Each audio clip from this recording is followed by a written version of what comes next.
Build-A-Page series for July. We're also playing along with Off the Board, so I've got some Pinterest inspiration to work with today. The inspiration piece that I picked to create this kit around is Kristen's, and so I showed it to you at the beginning of the video. It's that beautiful peacock. So what really stands out for me, first of all, is the colors. I think that's probably what catches everybody's attention. It's that beautiful contrast of the greens and the blues, and then that pink background with the flowers. And so I definitely knew that I wanted to replicate that somehow. And then I was also kind of hoping that I could figure out a way to somehow replicate just the I don't know, the like tactile nature of the picture, in the sense that the peacock has all of these feathers, so there's lots of layers. We all kind of know what feathers feel like, and so I wanted to find a way to somehow translate that into paper. And definitely this is one of the kits, if you go back and watch my kit building video, this was one of the kits where it took me a little bit of time because I really wasn't quite sure the direction. And so kind of going through my stash, I had this idea in my head of what I wanted to create on paper, and I just had to try to figure out from my stash how I could make it come to life. So I'm still kind of working on that right now as I'm putting it together, but here's what I came up with. I have that cocoa vanilla paper, which has the beautiful pink background. So that worked out really well. I thought probably as I was putting the kit together that I would end up doing something like this, but the other side of it had flowers. And so I still wasn't quite sure if I should go with the flowers as the background or the pink. But in the end, I decided to go for that solid pink, because even though I did put a lot of flowers into this kit, I really didn't find a ton in my stash that I thought I could use to kind of replicate the flowers that you see in the background behind the peacock. And so the pink just is a nice solid pink color that to me really reflects the picture. So then what I decided to do, I kind of took a deep breath because I didn't have a plan when I ripped that first piece of paper. All I knew was that I really wanted that dark navy blue paper up near the top, because that's where the peacock's head is, and it's mostly blue. And I only had that one little piece of paper, so I knew I had to rip it or cut it or do something to try to get it to fit more than just, one little small space. Sorry if you can hear my cat. He is quite upset that Kaylin has some friends over and she's not paying any attention to him. He's totally okay though. He's just a bit of a sucky. But yes, so I knew I had to either, split it up, cut it, do something so I could get that deep dark color in more places. So I took a breath and I decided to rip it, because I thought the sort of, to me in my mind, the way that we would translate kind of lightness and sort of a feathery texture onto paper is by having those torn edges, which are, kind of wispy, and you can see the paper where it's kind of torn. You can see like what's the word I'm looking for? The fibers of the paper, and so it's a little more feathery, and so I decided that's what I'm going to do. I'm just going to rip up the different pieces that I've pulled out. They're all just random pieces from my sampler packs, so I don't even remember fully where they all came from.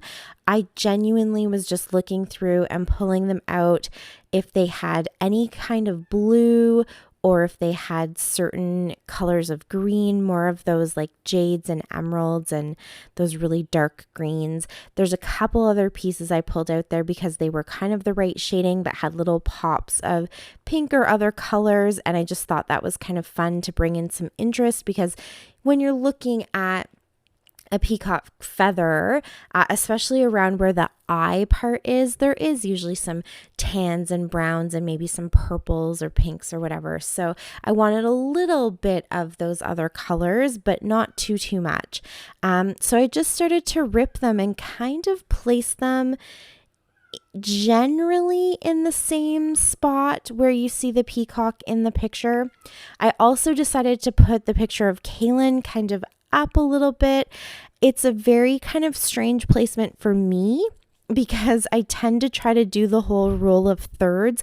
It is sort of on a third line if you were to divide my page into threes going vertically and horizontally. It is sort of in a top quadrant there, but not quite. But I'm just going to go with it. I thought that that would be kind of a good placement because that's where the peacock's head was. So I popped my picture there and then kind of kept to the blues a little bit more up at the top and then brought in some of those greens down at the bottom. Completely just kind of ripped and plonked them down. Didn't overthink it too much.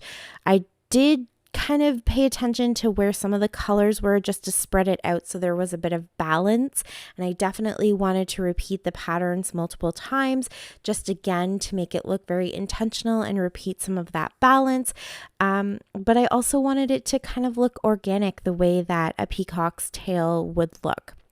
So that is how that whole central piece came to be. And I love it. I think it actually turned out really, really nice. I love the pops of patterns. And I definitely get the sense that it's kind of like the inspiration picture. So I was pretty excited for that. It has the featheriness to it and the layers like a peacock's tail. It has more of the blues up top and then coming down into those greens. And yeah, it worked for me. It's maybe not 100% what I saw in my head, but it's definitely very close. So I was really happy that that all turned out. And then I did pull out all of those butterflies because they were the right colors. And so I went ahead and popped down a couple of butterflies just to kind of give myself a spot for some little embellishment clusters, and used a few of the bits of ephemera that I put into my kit to create sort of like a little title cluster, I guess you could say.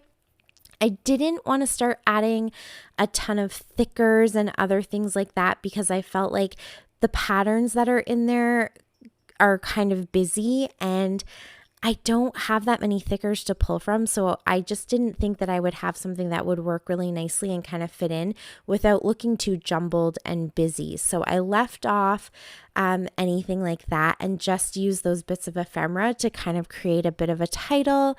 And then I took a bunch of the acetate foliage, the acetate leaves from 49 and Market, and place those on the edges. So not really flowers, but that's okay. I really just wanted to highlight the pink, and because I couldn't find enough flowers that I felt could really do the job and look really nice, and that all kind of matched in the same feel or tone, I decided to just go for the foliage, and it is really beautiful. It's really delicate and pretty, and there's lots of little detail, and it really stands out quite nicely on top of that pink background. So I just love that added touch.